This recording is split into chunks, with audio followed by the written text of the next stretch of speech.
स्वागत है आपका एच एच एजुकेशन हिंदी में। इस वीडियो में हम लोग फ्रिंज बेनिफिट्स के बारे में पढ़ेंगे। फ्रिंज बेनिफिट्स के अलग अलग प्रकार को जानेंगे और साथ ही साथ फ्रिंज बेनिफिट्स के इंपॉर्टेंस को समझेंगे। Fringe benefits extra payment, facilities या बेनिफिट्स को दिखाता है जो इंप्लॉइज को वेजेस या सैलरीज के ऊपर पे किया जाता है। मतलब सैलरीज या वेजेस के अलावा एक्स्ट्रा पेमेंट जो इंप्लॉइज को पे किया जाता है, बेनिफिट्स या फैसिलिटीज जो इंप्लॉइज को प्रोवाइड किया जाता है, वह होता है फ्रिंज बेनिफिट्स। फ्रिंज बेनिफिट्स के कुछ एग्जांपल हैं paid leave, insurance facility, benefits related with retirement, housing related facilities, stock options, meal cards आदि। अच्छा, फ्रिंज बेनिफिट्स ऑर्गेनाइजेशन में इंप्लॉइज के अलावा डायरेक्टर को भी प्रोवाइड किया जाता है। ऑर्गेनाइजेशन में अच्छे और टैलेंटेड इंप्लॉइज को अट्रैक्ट करने के लिए और रिटेन करने के लिए फ्रिंज बेनिफिट्स प्रोवाइड किया जाता है। इंप्लॉइज को जब फ्रिंज बेनिफिट्स मिलता है तब इंप्लॉइज काम करने के लिए मोटिवेटेड फील करता है और अच्छे से काम करने का प्रयास करता है। तो यह कहना गलत नहीं होगा कि फ्रिंज बेनिफिट्स इंप्लॉइज के प्रोडक्टिविटी को बढ़ाने में हेल्प करता है। इंप्लॉइज को ऑर्गेनाइजेशन में अलग अलग प्रकार का फ्रिंज बेनिफिट्स प्रोवाइड किया जा सकता है। चलिए आगे बढ़ते हैं और अलग अलग प्रकार के फ्रिंज बेनिफिट्स को पढ़ते हैं। पहला फ्रिंज बेनिफिट है पेड लीव। लगातार काम करने से या तबीयत खराब होने से इंप्लॉइज कभी कभी अपने काम से छुट्टी लेते हैं। पेड लीव में छुट्टी लेने पर इंप्लॉइज का सैलरी या वेजेस से पैसा नहीं कटता।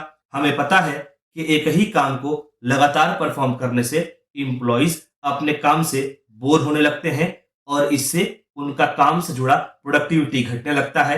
तो इंप्लॉइज को मौका दिया जाता है कि वे रेस्ट करें और अपने आप को रिफ्रेश कर लें। इससे इंप्लॉइज का काम से जुड़ा प्रोडक्टिविटी मेंटेन रहता है और इंप्लॉइज का काम में इंटरेस्ट बना रहता है। Casual leave, medical leave, earned leave, paid holidays, paid vacation आदि यह सब पेड लीव के दायरे में आते हैं। अगला इंश्योरेंस।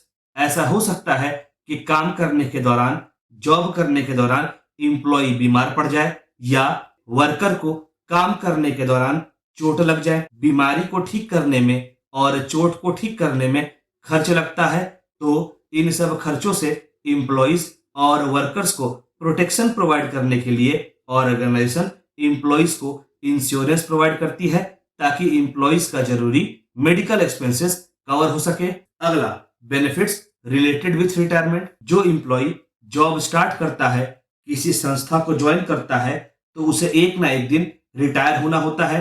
रिटायरमेंट के बाद इंप्लॉय के पास कुछ खासा रेगुलर इनकम का सोर्स नहीं रहता है, तो ऑर्गेनाइजेशन इंप्लॉइज को रिटायरमेंट बेनिफिट प्रोवाइड करती है जिसमें इंप्लॉइज को पेंशन और ग्रेच्युटी जैसा बेनिफिट्स मिलता है। पेंशन और ग्रेच्युटी जैसा बेनिफिट इंप्लॉइज को इसीलिए प्रोवाइड किया जाता है ताकि इंप्लॉइज का रिटायरमेंट सिक्योर हो सके और इंप्लॉइज रिटायरमेंट की चिंता किए बिना काम में फोकस कर सके।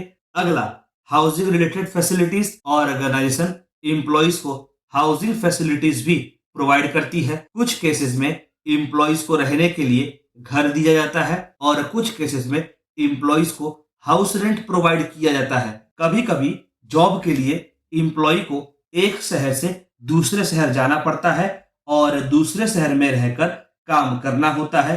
तो ऐसे सिचुएशन में इंप्लॉइज की सुविधा के लिए organization housing related facilities employees को प्रोवाइड करती है। अगला benefits related with female employees. जैसा कि हम लोग जानते हैं आज के समय में वर्कफोर्स में फीमेल इंप्लॉइज, फीमेल वर्कर्स का कंट्रीब्यूशन इंक्रीज हो रहा है। इसलिए फीमेल इंप्लॉइज या वर्कर्स के बेनिफिट्स को ध्यान में रखना बहुत जरूरी हो जाता है। वीमेन इंप्लॉइज, वीमेन वर्कर्स को ऑर्गेनाइजेशन मैटरनिटी लीव या उससे रिलेटेड लीव प्रोवाइड करती है। अगला स्टॉक ऑप्शंस।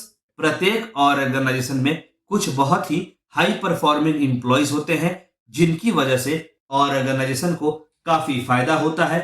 ऐसे इंप्लॉय को ऑर्गेनाइजेशन अपना स्टॉक ऑफर करती है और ऑर्गेनाइजेशन में हिस्सेदार बनाती है। स्टॉक ऑप्शन में ऑर्गेनाइजेशन अपने कुछ शेयर्स या स्टॉक्स इंप्लॉइज को बहुत ही कम कॉस्ट में ऑफर करती है।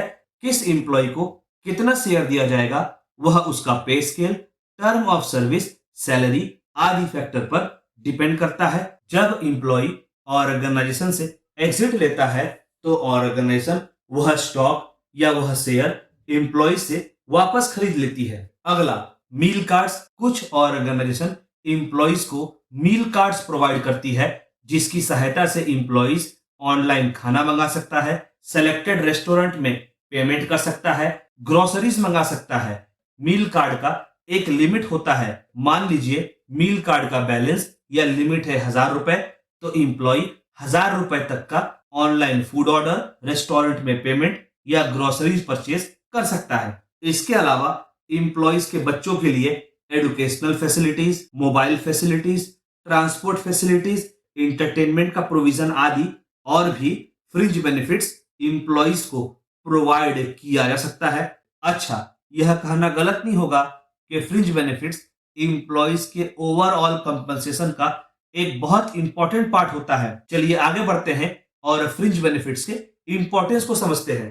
पहला, अट्रैक्टिंग एंड रिटेनिंग इंप्लॉयज। प्रत्येक ऑर्गेनाइजेशन को अच्छे इंप्लॉयज की आवश्यकता होती है क्योंकि अच्छे इंप्लॉयज ऑर्गेनाइजेशन को उनके ऑब्जेक्टिव्स को अचीव करने में हेल्प तो करते ही हैं, साथ ही साथ ऑर्गेनाइजेशन का प्रॉफिट को बढ़ाने में भी हेल्प करते हैं। तो ऐसे इंप्लॉयज को ऑर्गेनाइजेशन में लाने के लिए और रिटेन करने के लिए इंप्लॉयज को फ्रिंज बेनिफिट दिया जाता है ताकि एक्स्ट्रा बेनिफिट मिलने की वजह से इंप्लॉयज ऑर्गेनाइजेशन में आए और बने रहे। अगला, मोटिवेटिंग इंप्लॉयज। जब इंप्लॉयज को परफॉर्मेंस के बदले एक्स्ट्रा बेनिफिट मिलेगा तो वे अपने काम को अच्छे से परफॉर्म करने का प्रयास करेंगे और अपना बेस्ट परफॉर्म करने का प्रयास करेंगे। तो यह कहना गलत नहीं होगा कि फ्रिंज बेनिफिट्स की सहायता से इंप्लॉयज को मोटिवेट किया जा सकता है, या यूं कहें इंप्लॉयज फ्रिंज बेनिफिट्स पाकर अपने काम के प्रति मोटिवेटेड फील करते हैं। अगला, इंप्रूविंग प्रोडक्टिविटी। हेल्थ इंश्योरेंस जो इंप्लॉयज को प्रोवाइड किया जाता है वह भी एक प्रकार का फ्रिंज बेनिफिट होता है। इंप्लॉयज को हेल्थ इंश्योरेंस इसलिए प्रोवाइड किया जाता है ताकि वे अपने सेहत का ध्यान रख सकें और अगर इंप्लॉयज का सेहत किसी कारण से बिगड़ता भी है तो उसे आराम से सुधार सके। जब इंप्लॉयज का सेहत अच्छा रहेगा तो उसका काम करने में मन लगेगा। जब इंप्लॉयज का काम करने में मन लगेगा तो उसका काम से जुड़ा प्रोडक्टिविटी भी इंप्रूव होगा। अगला, इंप्रूविंग हेल्दी रिलेशंस। जब इंप्लॉयज को सैलरी या वेजेस के ऊपर एक्स्ट्रा बेनिफिट्स मिलेगा तो इंप्लॉयज के नजर में ऑर्गेनाइजेशन का पॉजिटिव इमेज बनेगा और इंप्लॉयज को ऐसा फील होगा कि ऑर्गेनाइजेशन इंप्लॉयज को इंपॉर्टेंट समझता है और उनकी केयर करता है, जिसकी वजह से इंप्लॉयज हमेशा ऑर्गेनाइजेशन के भले के लिए काम करना चाहेंगे। इससे होगा ये कि इंप्लॉयज और ऑर्गेनाइजेशन के बीच में एक पॉजिटिव रिलेशन डेवलप होगा। अगला, अबाइडिंग बाय लॉ। कुछ फ्रिंज बेनिफिट्स इंप्लॉयज को प्रोवाइड करना कानूनी रूप से कंपलसरी होता है, जैसे प्रोविडेंट फंड, पेंशन स्कीम आदि। तो जब ऑर्गेनाइजेशन इंप्लॉयज को फ्रिंज बेनिफिट्स प्रोवाइड करता है तो वह असल में कानून का पालन कर रहा होता है। तो यह कहना गलत नहीं होगा कि फ्रिंज बेनिफिट्स ऑर्गेनाइजेशन को कानून को पालन करने में हेल्प करता है।